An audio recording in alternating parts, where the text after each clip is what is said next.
Hello everyone. You are watching Chemistry Point of View by Shikha Abrol. Thought of the day is keep going, everything you need will come to you at the perfect time. So, this lecture is for class 11th, chapter 1, some basic concepts of chemistry. In this lecture, I will discuss with you atomic mass, average atomic mass, gram atomic mass, molecular mass and gram molecular mass. So, our first topic is atomic mass. So अगर हम atomic mass की बात करें तो atomic mass means mass of an atom. So अगर हम बात करें एक एटम की तो a single atom can not be weigh the mass of atom of hydrogen.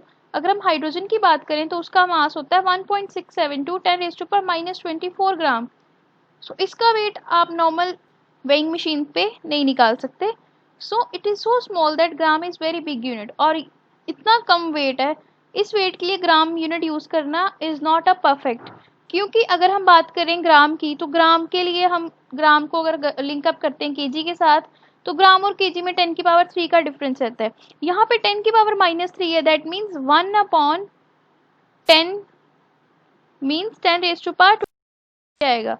तो इतनी ज़्यादा छोटी वन के इतने कम पार्ट्स की अगर बात करें तो उसका वेट तो निग्लिजिबल रहेगा। तो ग्राम यूनिट यूज़ करना किसी एटम के मास को निकालने के लिए इज़ नॉट परफेक्ट थिंग।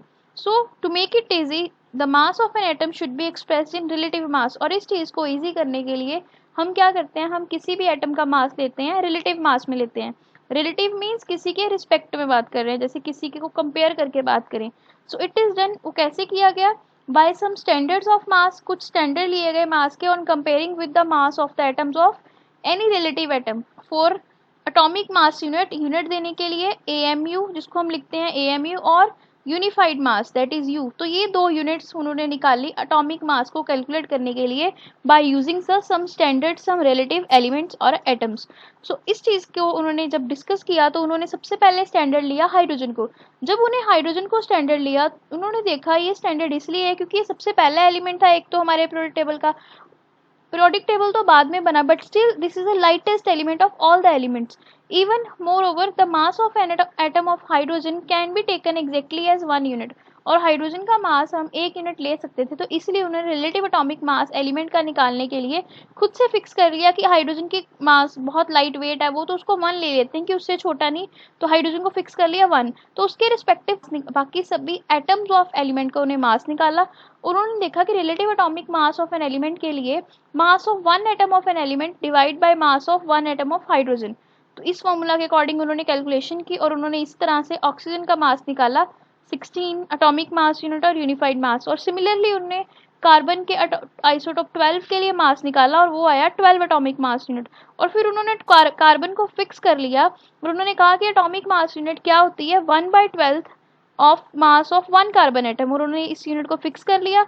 और अब हम यूज करते हैं relative mass of an element, that mass of 1 atom of an element divide by 1/12 और multiply by 1 atom of carbon.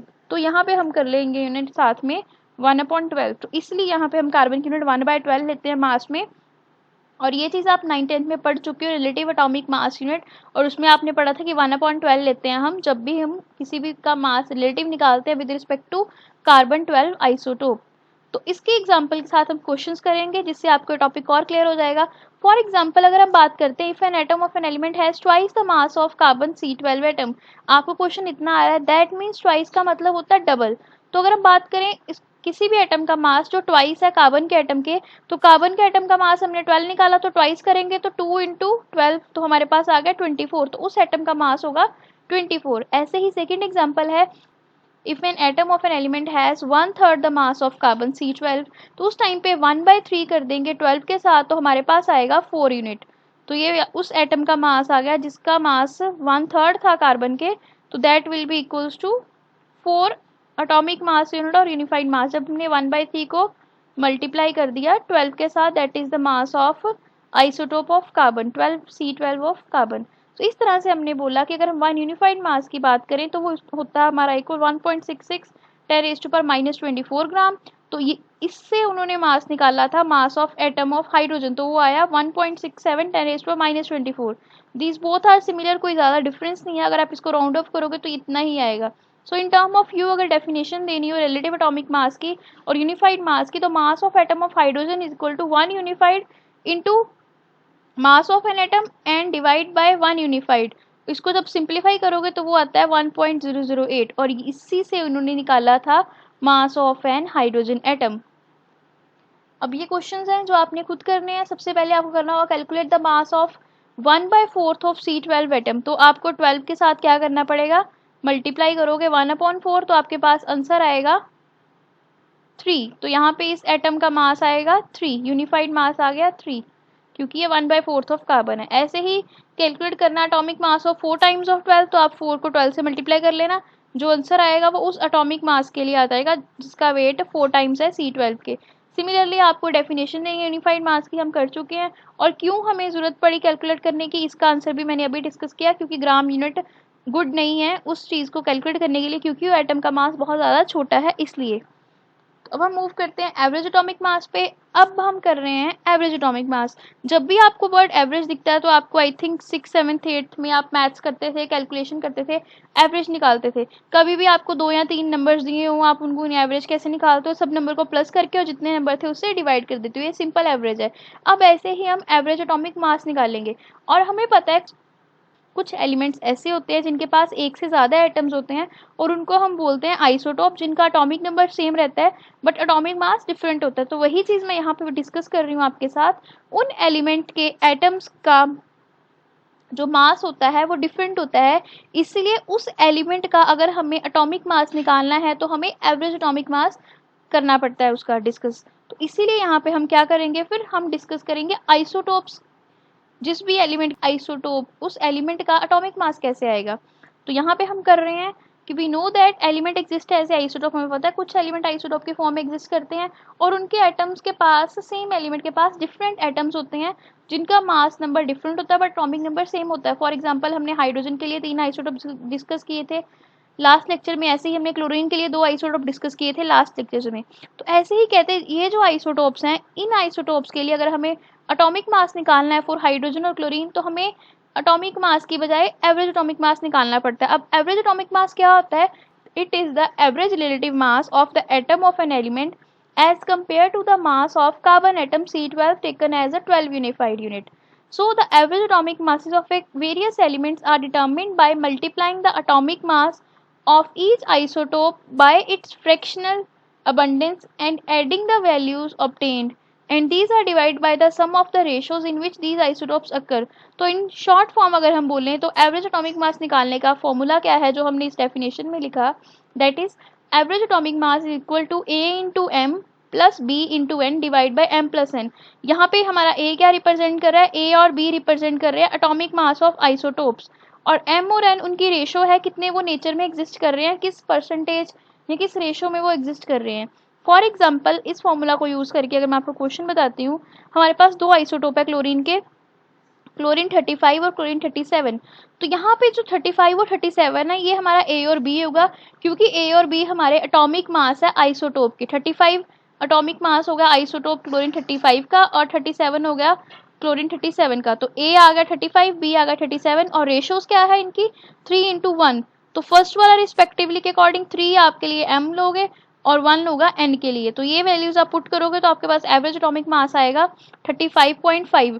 और इसीलिए क्लोरीन का मास हम लेते हैं 35.5 यूनिफाइड और एटॉमिक मास यूनिट, क्योंकि उसके 2 आइसोटोप एग्जिस्ट करते हैं और उसका मास हम डबल करके नहीं निकाल सकते, क्योंकि मैंने आपके साथ डिस्कस किया था 1 से लेकर 30 तक एटॉमिक मास और एटॉमिक नंबर्स। उसमें मैंने बताया था कि कुछ आइसोटोप का मास डबल नहीं होता, जनरली होता है, अभी एटम्स का जो मास होता है वो डबल होता है, पर कुछ एटम्स ऐसे होते हैं जिनका मास डबल करके नहीं आता, तो उनके आइसोटोप एग्जिस्ट करते हैं, इसीलिए ऐसा है। अगर आपको फिर भी ये चीज़ नहीं क्लियर हो रही तो मैं आपको ऊपर आपको एक आई आइकन पे लिंक दिख रहा होगा, उसको ओपन करना, आपको वीडियो मिल जाएगी, उसमें आपको पता लग जाएगा कि मैंने कहाँ कहाँ पे आपको बताया, लिथियम में, बेरिलियम में, क्लोरीन में, फॉस्फोरस में, कि इनका मास डबल करने पे नहीं आता। जनरली कार्बन के लिए C12 6 एटॉमिक नंबर 12 मास, ऐसे ही हम बात करते हैं नियॉन के लिए तो वो भी 20 होता है, पर फॉर क्लोरीन ये नहीं होता बिकॉज उसके आइसोटोप एग्जिस्ट करते हैं।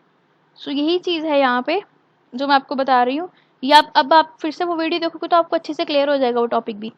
सो अब मैं आपको क्वेश्चन दे रही हूँ, अगर आपको 3 आइसोटोप दिए हैं हाइड्रोजन के और उनकी रेशो दे दी है 9, 3 और 2, तो इन तीनों के लिए मासेस आपको गिवन है, ए आ गया 1, बी आ गया 2, 3, सी आ गया 3 और एम की वैल्यू 95, एन की वैल्यू 3 और ओ की वैल्यू मैंने 2 दे दी। तो आपका अब ये फॉर्मूला बनेगा, और ये फॉर्मूला इसलिए बनाया मैंने, फॉर्मूला सेम ही रहेगा, ज़्यादा कोई चेंज नहीं आएगा। यहाँ पे 3 टर्म्स कर लेनी है, तो 3 टर्म्स करने के लिए यहाँ पे हम क्या करेंगे, प्लस कर देंगे, ऊपर कर लेंगे बी के बाद सी और मल्टीप्लाई बाय एम एन के बाद ओ आ गया, और नीचे हम क्या कर लेंगे, प्लस कर लेंगे एम एन प्लस ओ, और इस तरह से अब 3 आइसोटोप के लिए फॉर्मूला बन गया।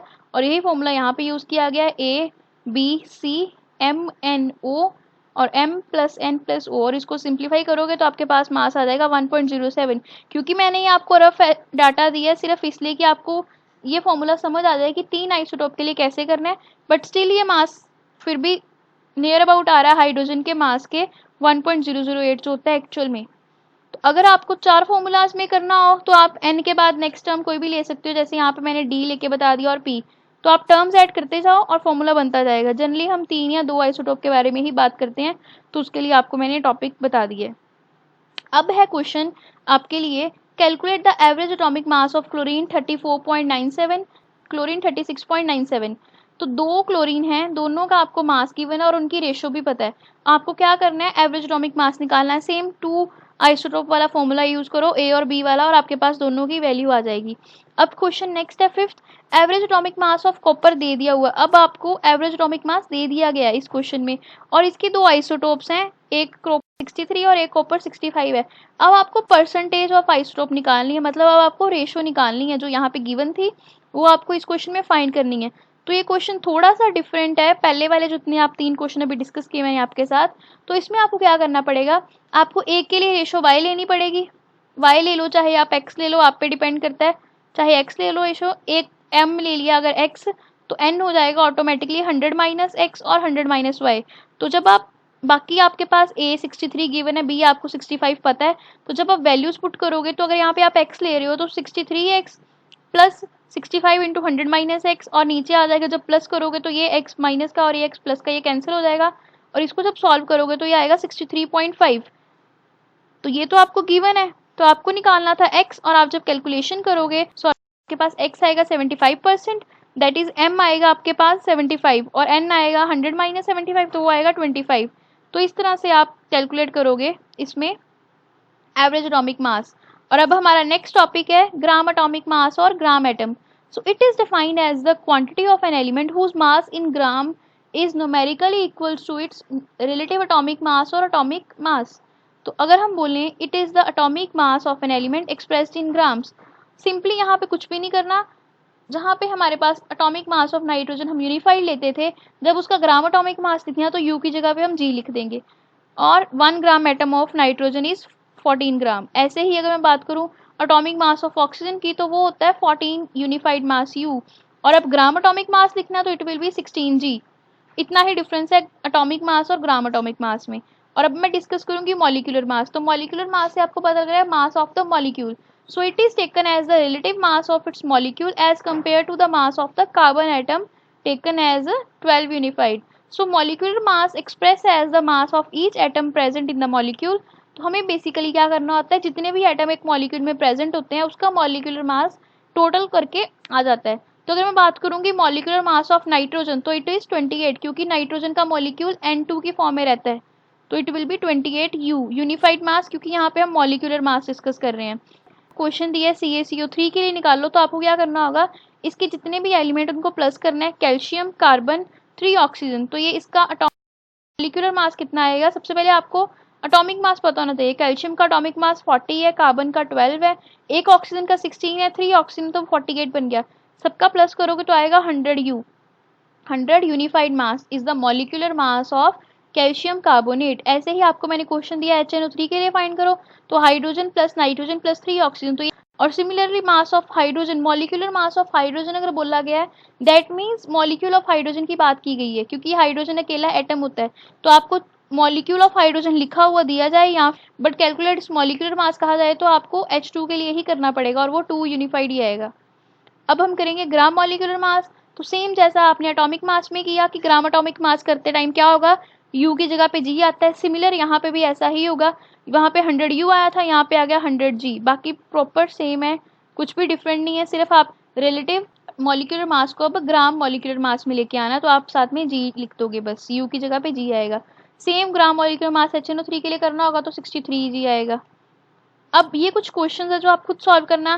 Calculate the molecular mass of H2SO4 आप कर सकते हो, 2 हाइड्रोजन का मास, 1 सल्फर का मास और 4 ऑक्सीजन का मास, तो ये आपके पास आ जाएगा 98। अब इसमें एक चीज़ ध्यान रखना कि आपको मॉलिक्यूलर मास कहा गया है, ग्राम मॉलिक्यूलर मास नहीं कहा गया, तो इसकी यूनिट आपको साथ में U लगानी है, G नहीं लगानी। अगर आप G लगाओगे तो आपका मार्क्स कट होगा। अगर ग्राम एटॉमिक मास आर्गन की बात की है तो आर्गन का मास आपको लिखना है, जितना भी होता है वो लिखोगे और साथ में टर्म यूनिट लिख दोगे G।